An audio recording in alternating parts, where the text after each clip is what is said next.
Good afternoon and welcome back to Newswatch 3. I'm Haleigh Releford. And I'm Addie Smith, and we are so excited to bring you your weekly news. Today we will take a look at this upcoming Sophomore Musical, the Highbridge Film Festival, and a new restaurant coming to Wilmore. We'll also have your weather and sports updates. The Sophomore Musical is this week with performances on April 4th through the 6th in the Black Box Theater here in the Miller Communications Building. Reporter Sevasti Levenioti gives us some insight. Let's take a look. It's almost the end of the semester here at Asbury University, and every year the sophomore class puts together the Sophomore Musical. This year, the restored class introduces The Lightning Thief, a Percy Jackson musical. So it's Percy Jackson and the Lightning Thief.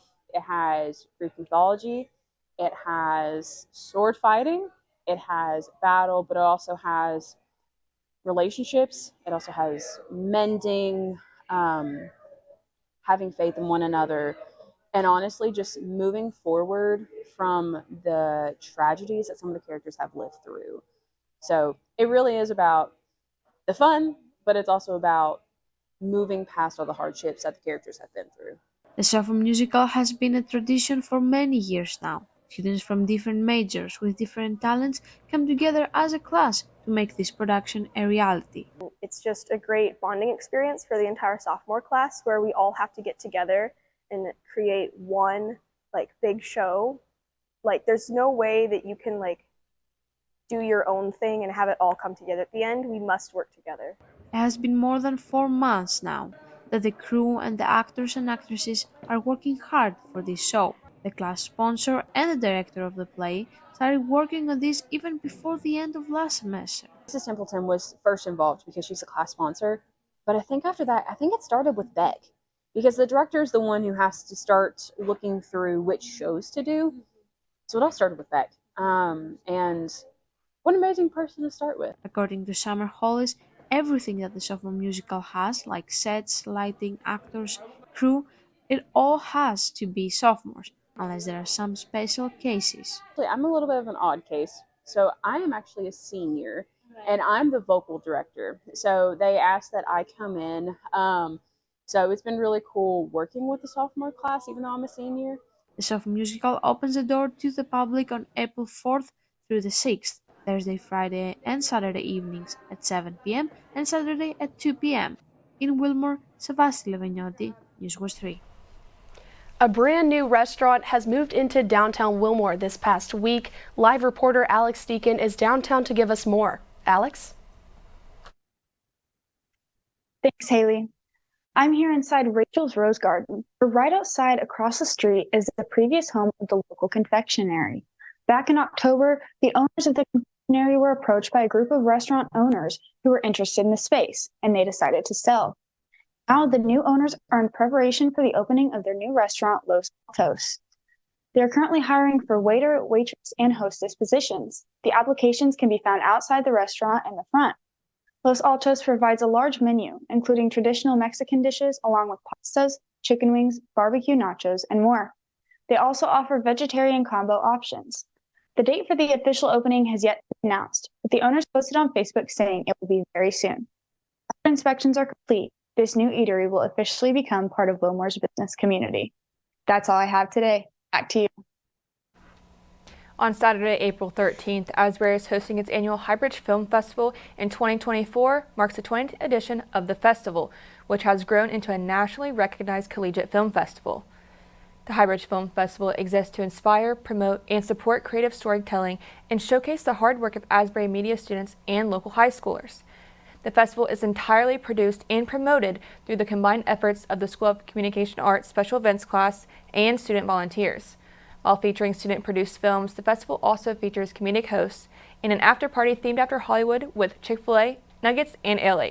Tickets are available online at highbridgefilmfestival.com or at the kiosks in the stews. Newswatch 3 forecaster Ella Case has the latest in this week's weather. Ella? Thanks, Haleigh. Right now in Wilmore, it is pretty cloudy outside, and there is a high chance of a wintry mix throughout the day, including rain, sleet, and snow. Temperatures are expected to reach a high of 46 degrees for the day, and tonight we'll see some lingering showers with a low of 37 degrees. Tomorrow we're expecting a cloudy, overcast day with a high of 49 degrees. Looking ahead to the weekend, on Saturday, it'll be mostly sunny with a high of 55 and a low of 33. On Sunday, it'll be partly cloudy with a high of 62 and a low of 48. And heading into next week, those clouds will stick around, but temperatures are expected to warm up some, with Monday being partly cloudy with a high of 69 and a low of 52. And on Tuesday, we'll see another cloudy day with a high of 71 and a low of 55. And that's all the weather updates I have for you this week. Back to you. Sports reporter Spencer Harvey is in the studio with us to give us some sports updates. Spencer? Thanks, Addie. Our men's and women's tennis teams took on Indiana University Southeast at top seed in Nicholasville yesterday afternoon. The men came out on top 7-2 after starting down 2-1. The Eagles combined for 6 single wins, sweeping singles 6-0. Overall, the Eagles were dominant in their individual matchups. After the win, the men continued the season 10-4. The women took a huge win over Southeast to continue their undefeated season, currently sitting at 13-0, finishing out the afternoon 8-1. It was a dominant win for the Eagles considering their overall record with Southeast is 7-21. The women started 2-0 due to Southeast only having 5 available players, which ultimately led to them forfeiting 6 singles and 3 doubles. After splitting doubles, the score was 3-1, then the Eagles went on to sweep 5-0. It was a team effort with all 5 singles coming out on top as well as 1 doubles win. It was a great win for the Eagles as they honored their one senior, Abigail Colton. Both teams will travel to Berea, Kentucky for a doubleheader to take on Piedmont University and Berea College next Saturday for their next matchup. Our baseball team traveled to Maryville, Tennessee to take on Maryville College. Unfortunately, the Eagles fell 6-11. They will get a second matchup against the Scots next Tuesday here at Asbury. The men will be traveling to Indiana this weekend for a 3-game matchup against Wabash College. Our softball team's most recent matchup against Mount St. Joseph University was canceled due to weather. They will be back here at Asbury on Saturday to take on Center College at 12 and 2 p.m. Some student athletes here at Asbury haven't had the easiest journey. Reporter Christina Smith got the chance to sit down with Maris Wainwright, a swimmer here at Asbury, to give us a bit about how her career here at Asbury has become a part of her testimony. Let's take a look. I was really proud of myself and I was really looking forward to continuing that in the next year, and then ended up having a shoulder injury.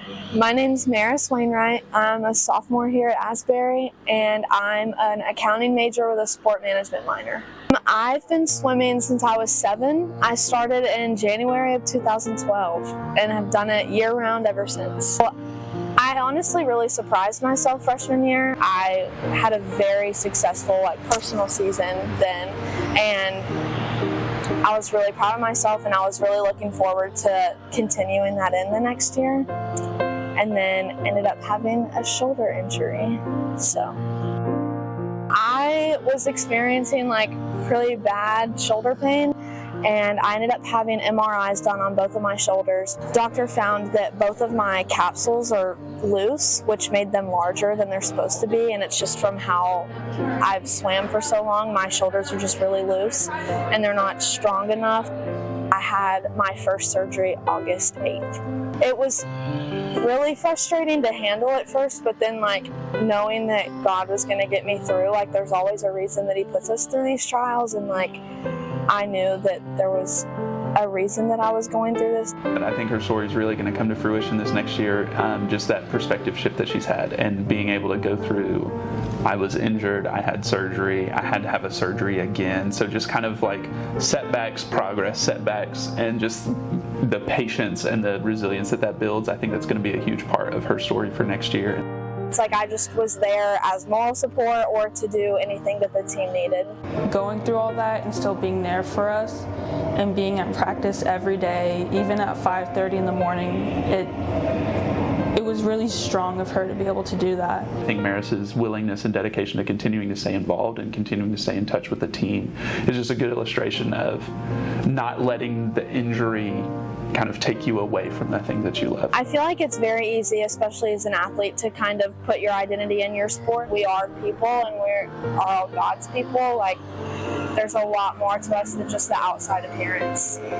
So, like, God really does make beauty out of storms, and like I knew I was going to get through. It just was a matter of me being patient.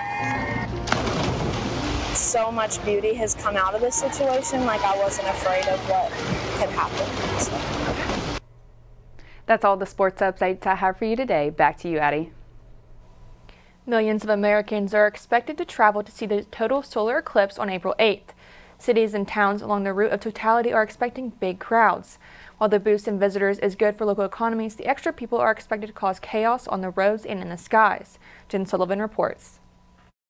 It's a rare event, a total solar eclipse, and millions of Americans are expected to travel to see the awe-inspiring sight on April 8th. But that means more drivers on the roads and more passengers at airports. You really need to plan ahead and be safe. Communities from Mexico up to Canada are in the path of totality, meaning the moon will completely cover the sun, creating total darkness during daylight.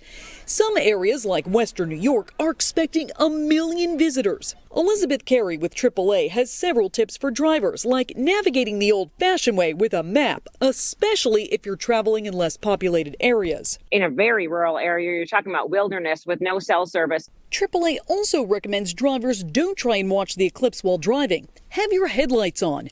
Don't wear your eclipse glasses while driving, and watch out for animals. It could trigger wildlife to be out and about. And if you're flying, the FAA is warning travelers to expect long lines and possible delays at airports. Monday's eclipse falls during the busy spring break travel season. The FAA says they're expecting more than 46,000 flights the day after the eclipse. For Consumer Watch, I'm Jen Sullivan. A new coffee shop called Unify Coffee, located in Nicholasville, hosted a Good Friday worship service this past Friday night. The coffee shop was reopened from 10:30 through midnight for an evening of worship, music, scripture, reading, and communion. The shop often hosts worship nights, which are called the Dwelling Place. This evening was for students and others in the community to focus on the meaning of Good Friday. It was a time for fellowship that highlighted Colossians 2 and Isaiah 53, where Jesus Christ was crucified. There was time for silent reflection over the verses, as well as Sam Hill, a former Asbury alum, leading worship. There was many Asbury students who traveled to Nicholasville to participate in the Good Friday Remembrance. Well, that's all we have for you today. Thank you so much for trusting us with your weekly news. We will be back after a week full of Highbridge events. See you in 2 weeks, Asbury, for our final show of the semester.